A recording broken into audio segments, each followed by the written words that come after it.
গলে প্রথম টেস্টের দ্বিতীয় দিন মধ্যাহ্ন বিরতির পর শক্ত অবস্থানে বাংলাদেশ।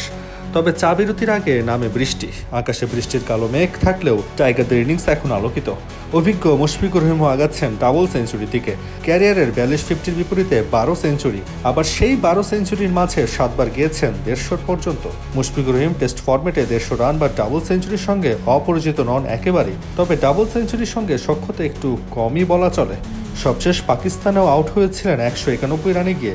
গলে শ্রীলঙ্কার বিপক্ষে সিরিজে আরও একবার ডাবল সেঞ্চুরির দিকে চোখ রাখছেন বাংলাদেশের অভিজ্ঞ এই ব্যাটার। আগের দিন শেষ বিকেলে সেঞ্চুরি পেয়েছিলেন, আজ সেটাকে নিয়ে গেলেন 150-এর ওপারে। বৃষ্টি হানা দেওয়ার আগে মুশফিকের স্কোর 159।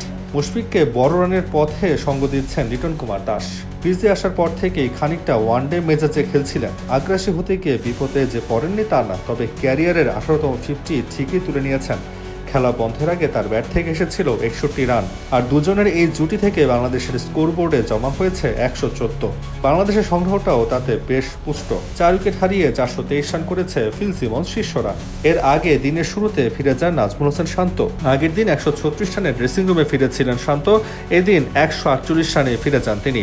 আসিতা ফার্নান্দো সকাল থেকেই ভালো সুইং পাচ্ছিলেন, সেই সুইংয়ের পাতা ফাঁদে মিড অনে অ্যাঞ্জেলো ম্যাথিউসকে ক্যাচে দিয়েছিলেন শান্ত। গলে সিরিজের প্রথম টেস্টে অবশ্য বাংলাদেশের শুরুটা এতটা ভালো ছিল না। গতকাল ম্যাচের প্রথম দিনের প্রথম সেশনে 3 উইকেট হারাতে হয়েছিল সফরকারীদের। স্বাগতিক শ্রীলঙ্কার হয়ে বাংলাদেশের দুশ্চিন্তা বাড়িয়েছিলেন আসিতা ফার্নান্দো ও থারিন্দো রত্নানায়কে।